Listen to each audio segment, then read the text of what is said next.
Well, my guest today is one of those folks that in the voiceover world got close to 20,000 followers here in early 2024 on TikTok alone. Then you go over to Instagram. She's got another 5,000 there. So she's building a little empire. She's known by a couple of names, Astoria Red on TikTok, but her real name is Mandy Fisher, and we couldn't be happier to have her here today. Mandy, thank you so much for joining us.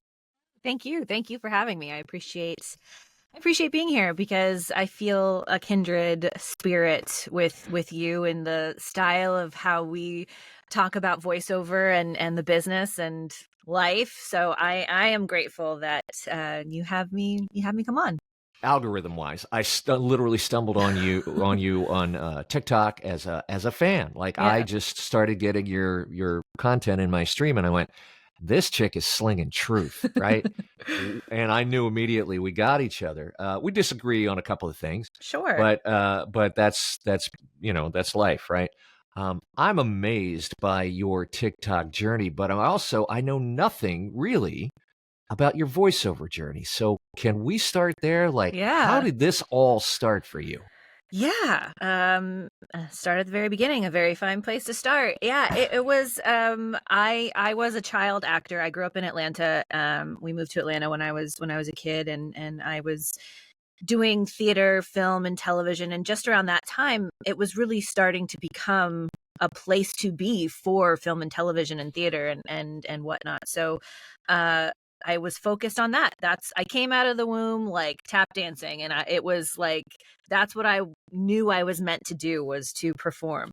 And I got my first agent. I was with the People Store. I signed with the People Store when I was like 9, and they didn't really have a voiceover division because a voiceover division, it really didn't exist at that time. Voiceover was not the cool thing. It wasn't what people were doing. And if they were doing it, they were doing it very silently behind those padded rooms, right? It wasn't really talked about a ton.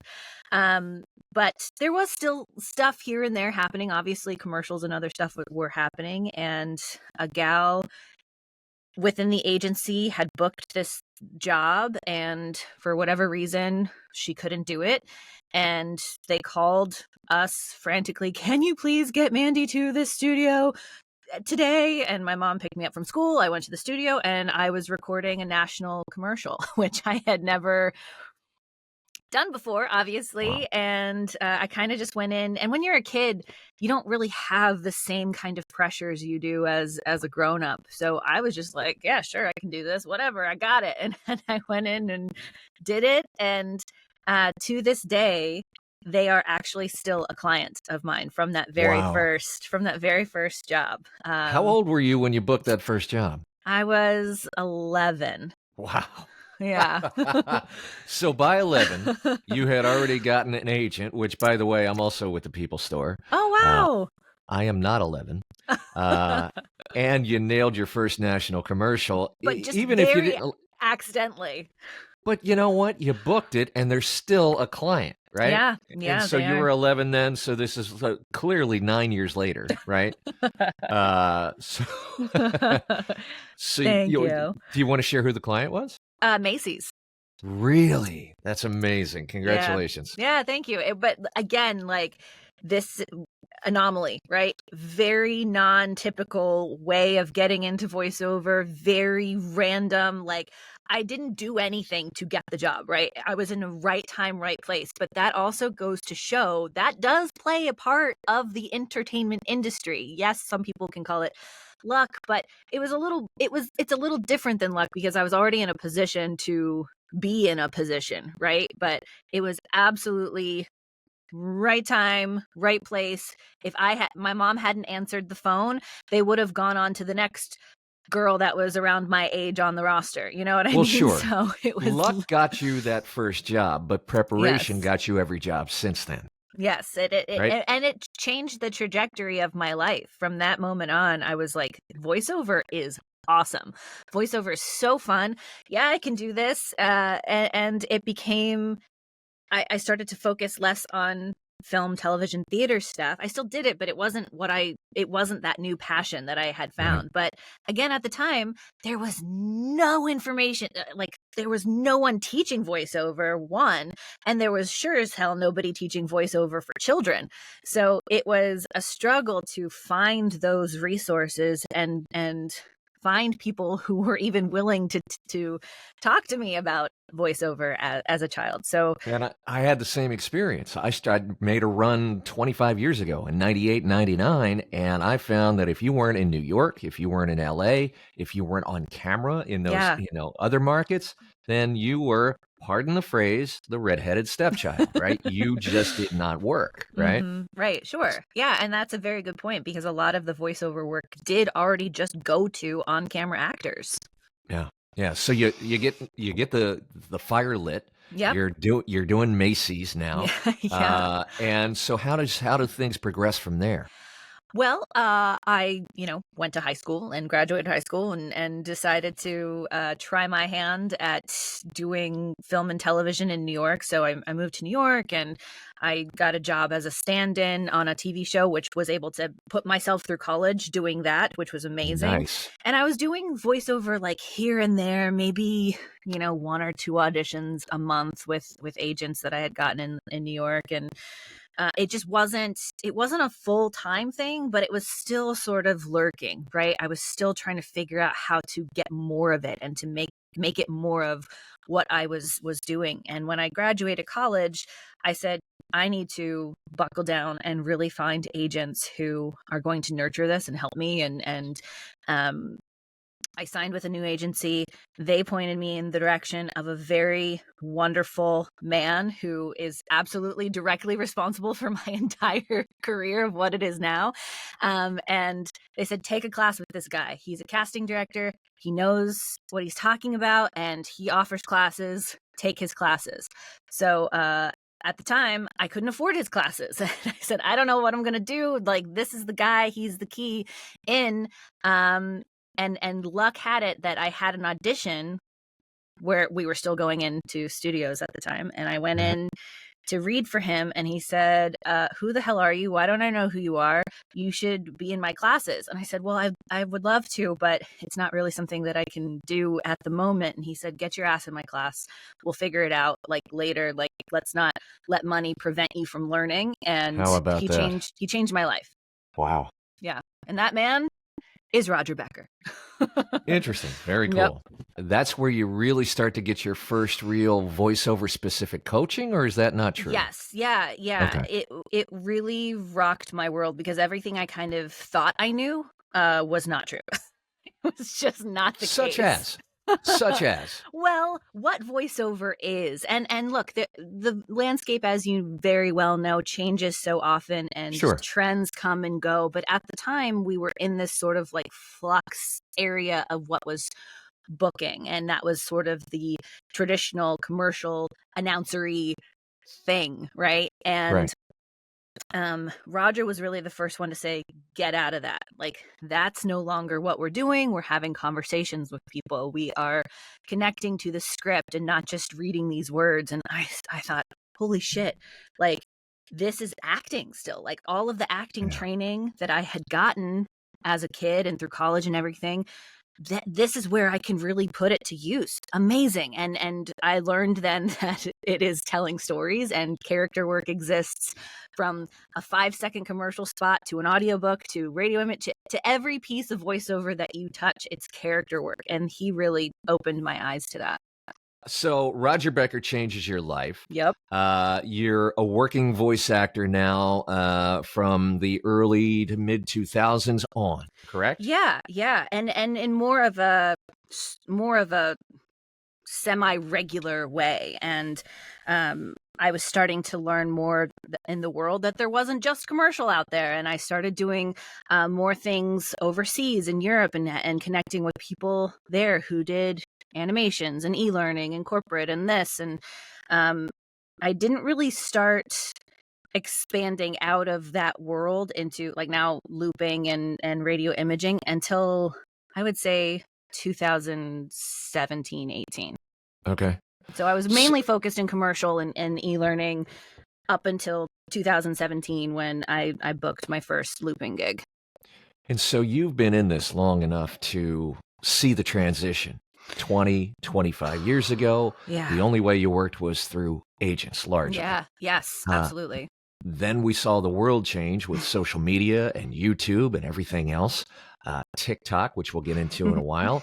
But the world changed. Every company became a media company. And Yes. so what we saw was the rise of the non-union voice actor who could go and grab work wherever they could find it. Was that part of your mix? Was that part of your journey? Or were you still relying solely on agents or maybe pay-to-plays? How were you getting your work in those days? I was absolutely solely relying on agents, just agents. Wow. I didn't dip into pay-to-plays, and I wasn't. I mean, and maybe like a referral here and there if I was lucky, but I was solely relying on agents until about 2016, 2017, when the light kind of went off and I heard people. It was probably like at an audition when we were still going in studio for stuff, and I heard people talking about emailing clients, and I was like, why would I ever email a client? This is so weird. And I started learning more and more about direct marketing, and that hadn't even entered into my sphere of being until that moment. And understanding, the non-union world, because at the time I was union, and I didn't have any kind of inkling as how to get my own work outside of agents, and that just sort of rocked my world. And I thought, okay, like, let's crank it up a notch and see what happens. And so how did you find that education? Because you started out with the classic actor's background, which is also the flip side of the coin, is to say you didn't have any business background. None. Much to speak of. So how did you find that, how did you figure out how to reach out to clients, what to say to them, how to follow up, all that stuff? A lot of trial and error, a lot of making big mistakes, like sweeping, nonsensical mistakes. But I was also very fortunate in that people would respond back to me and say, what the hell are you doing? Like, this isn't how we do business. Like, if you want to do business, let's try this approach. So I got a lot of feedback in those early days from people that I was reaching out to that was like, hey kid, this is not the way. If you want to do this, here's some tips that will help. I also took some marketing classes. I reached out to friends that I knew who were marketers and who were in the corporate space and who could kind of give me some advice on how they communicated, because it's very different than what I thought it was. And then after that, I sort of I took all of that and made it something that made sense to me. And yes, there's a certain way you can talk to people in these spaces, but at the end of the day, people just want to talk to people. They want you to solve their problem. They just want to get to it. And so once I kind of cut out all the other extra nonsense stuff and just got straight to my point and started having real conversations with people about their pain points, then things became a lot easier. But it was a lot of trial and error up front. Well, I talked about the actor's background versus a business background. I also think culturally we have this sort of iconic idea of what we think a salesperson is. And a lot of times it looks like Herb Tarlick from WKRP or the classic used car salesman. And that's what you just touched on, is finding people's pain points and how you can solve the problem for them. I think that's key. That's key for anybody, because it's not about what you can get out of somebody else. It's what you can bring to them. Right? For sure. I mean, we're service providers, and we are providing a service that they need. And whether they know they need it and they don't know how to get it, or they do know how to get it and they don't want to listen to 500 auditions or pay casting fee sites or agent commissions or whatever, or they don't know that they need voice actors, and we're educating them and saying, hey, you put out this kind of content, you do this kind of stuff within your business. Well, it's way the hell better when you have somebody who can provide that service to you. And that's, I think, what it's all about when you're direct marketing with people. Let's get to what you're most known for, I think, in the voiceover world, certainly, and that is TikTok. TikTok. Yeah. Now, TikTok is only, middle-aged white dude here. TikTok has only been on my radar for maybe 4 years. And I I built a following on TikTok. I was doing TikTok. That's how you and I initially met. And somewhere along the line, I got it in my head that, yeah, I don't want to do TikTok anymore. So I trashed my account. I deleted it. My second run started literally last night. I went, you're an Woo! idiot. You got to get back on TikTok. A rebirth. Let's make it about you. You have 18,000 followers and change. I discovered you literally organically through TikTok. Talk about that journey. Like, when did the light bulb go on? When, like, the first time you went, you know what? I think I can help people in our business on TikTok. Yeah. Well, I was on TikTok for the same reasons that you were, finding community and voiceover and Yep. finding other people who were doing it and talking about it and showcasing it. And I was finding that a lot of the videos that people of authority were talking about voiceover, I completely disagreed with or found that they were just saying things that were flat out wrong, not subjectively, but like very, very Objectively. like Yeah. objectively wrong. And I thought, wow, they've got thousands of people listening to this. And if somebody who's never done voiceover or is interested in voiceover and trying to come into the fold and take this advice, it could really hurt them. It could really damage their first impressions, damage them financially, like damage them emotionally. And it broke my heart initially, and then I just got angry. And so my content was really born out of rage, of anger, of trying to. Well, that's the slight difference between you and me. I went straight to pissed, right? I just couldn't believe that it was allowed to be there for anyone to see. And I felt like this responsibility that I had to just combat it and say, this is nonsense. And if you really want to do this, here's some ways that you can start, or here's some things that you can do. And really talking about differences between hobbyist voiceover work and professional voiceover work, because I found a lot of people were just lumping those two things together. And while they're both amazing, they're very different trajectories. So I didn't want anybody to take this word as gospel and think, oh, now I can do this under my blanket on my bed and in my bathroom and make all this money. It just, pissed. Like, it just made me mad. So content erupted out of anger. And then I found the joy, I found the fun in it. I found my people, I found community, I found what I wanted to get out of it was connecting with other actors. So that's why I continue to do it.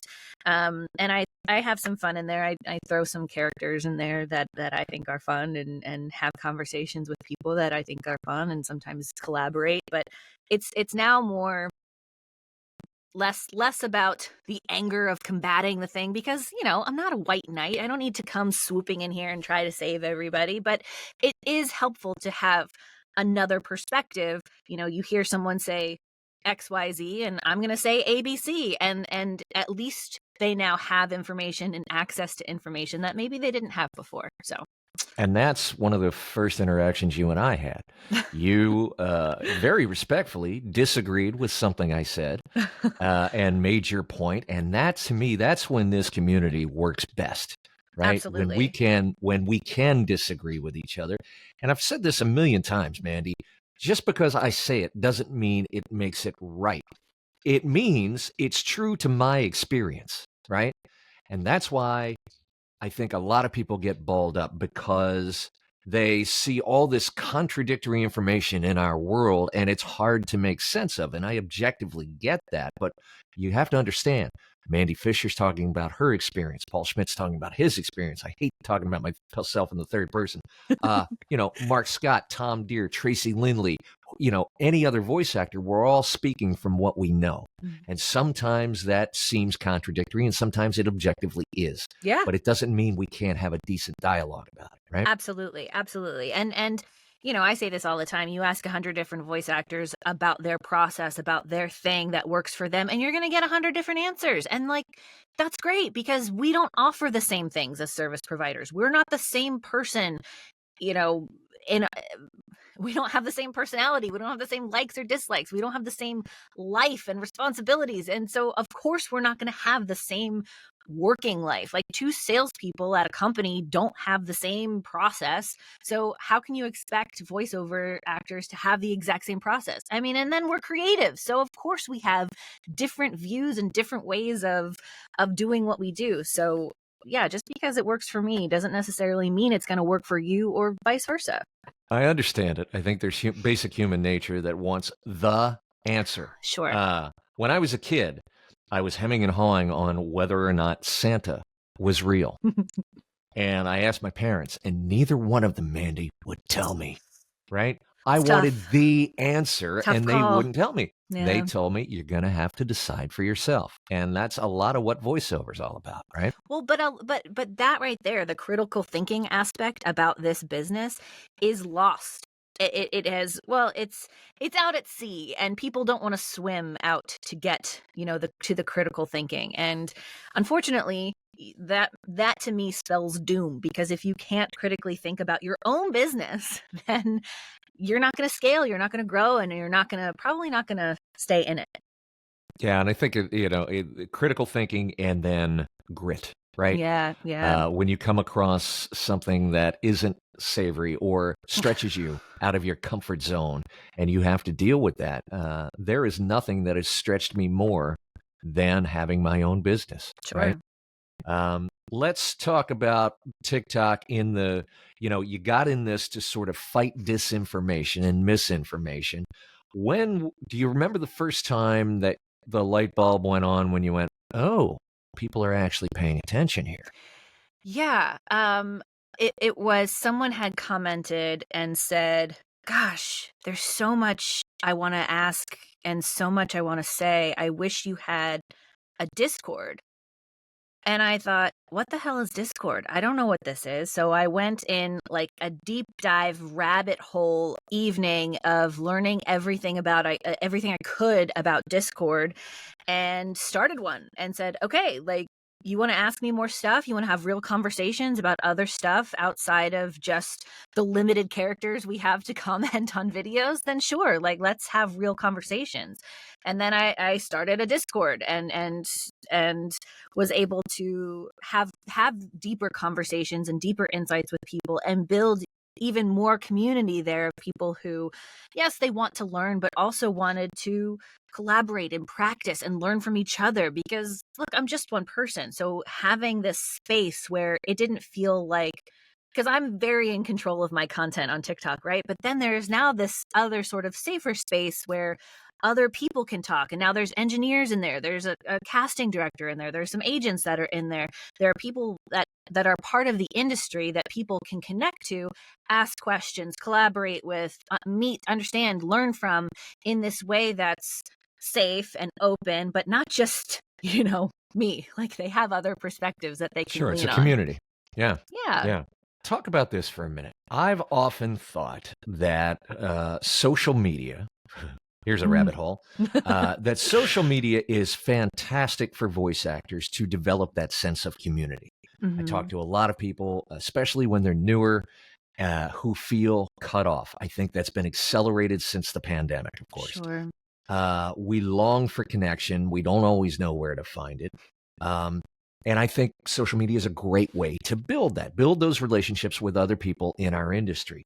I personally have not found it to be a great source of finding work, because what I have found in my experience, and I hope yours is different so that we can talk about it, is that buyers, producers, casting directors aren't necessarily going to follow you on social media.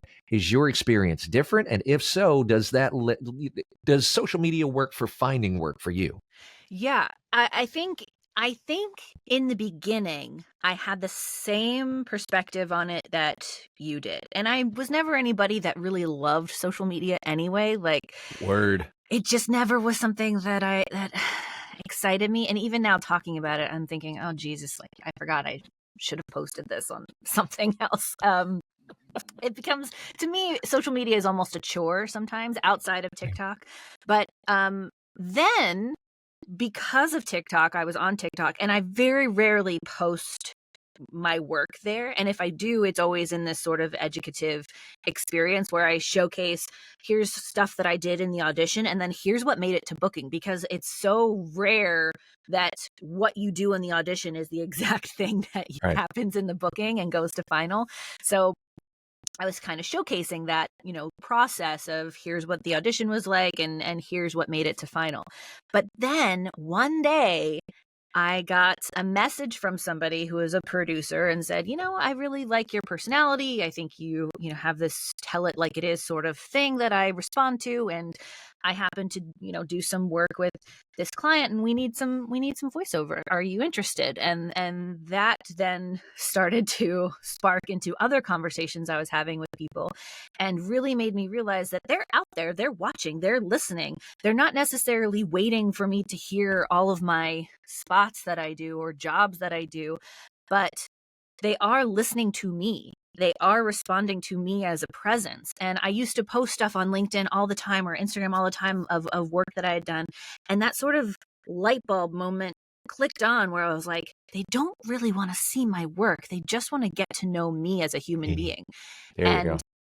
I stopped posting my work on LinkedIn because I learned that it wasn't really for the producers and the casting directors and other clients that are hiring me. It was really more for my other actor friends, and getting that validation from other actor friends or other actor friends to know that I'm doing this, I'm doing that, I'm doing this, and sort of this keeping up with the Joneses thing that it didn't serve me anymore. So I stopped doing that and started posting other things. And that got more response from clients and casting directors and producers and people that are hiring people that do what we do. So I had this sort of shift in the content that I was making, and that changed a lot. And so yes, social media does actually produce paid work for me. I would say about 20% now is social media. So but it was a shift. It was definitely a mindset shift, and it was definitely a content shift that made that change happen. Do you feel like now that social media, probably mostly TikTok for you, is now 20% of your work, do you feel a pressure to sort of lean into that and go, well, if it's working a little bit, right?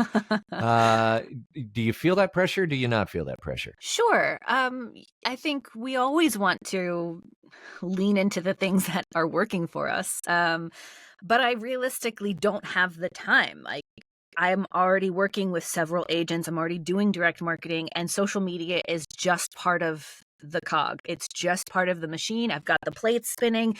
It's just a plate that I continue to spin. And if I can dedicate more time, or if it makes sense to dedicate more time, sure. But right now, I think the balance that I have struck between all of the things that I'm doing in my business model makes sense for me. So maybe that will change, and I'm open to change in my business, because I think that's the only way you can grow and scale, is to be receptive of change. Because as soon as you get stagnant and those plates stop spinning, then what are you doing? So absolutely, I'm open to the possibility of things changing, but right now I feel like the balance is pretty good.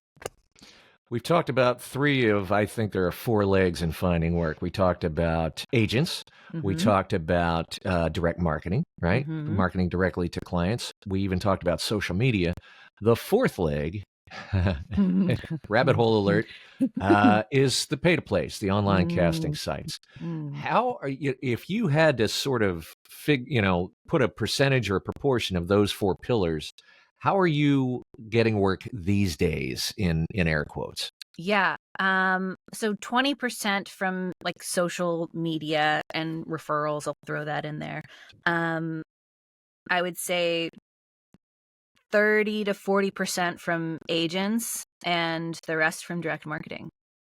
And so you're not a pay-to-play person at all. From pay-to-plays. Let's dig into that. So why? I mean, did you ever experiment, or why are you so anti-pay-to-play? Yeah. I did experiment just so that I would know what it was about, because I don't believe you can have that opinion that it doesn't work for you without giving it a go, right? So yes, I had tried in the early days, and I even tried 2 or 3 years ago. I tried some other platforms.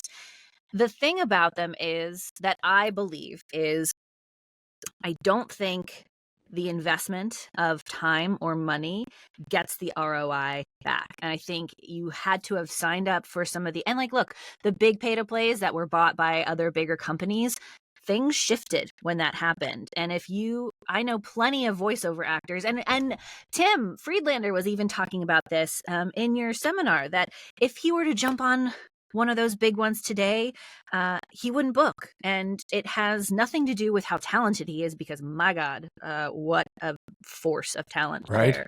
But it's all about how much money you pay to be seen in those percentages, how many likes that you get, and how you're going to show up in the algorithm, and how long you've been on the platform, because they reward platform loyalty. And I understand all of that, but I don't agree with it. I don't think their business models fit my business models, and I cannot afford, like, mentally to put myself through those gymnastics of trying to understand how that algorithm works, which has nothing to do with how good I am. And I think a lot of people get those two things married.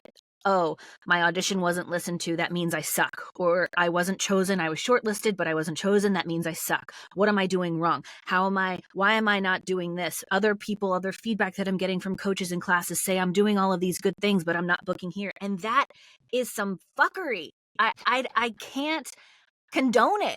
Like, I personally can't put myself through that. I get enough of that feedback in other places. I don't need another platform, algorithmic based platform, to mess with my emotional well-being.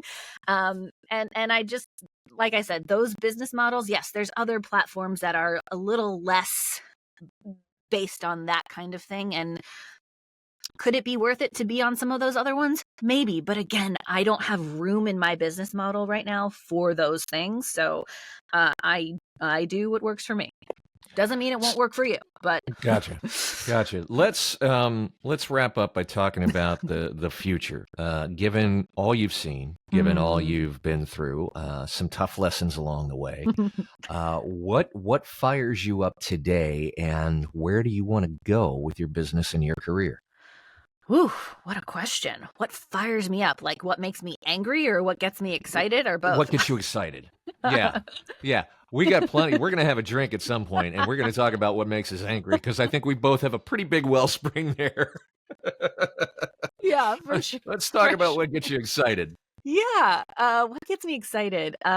Because even 5 years ago, the opportunity was limited for voiceover actors. And now social media, all the usages and ways that you can have the job has changed so much. I only see that continuing to change. What new things are going to be happening for voiceover actors?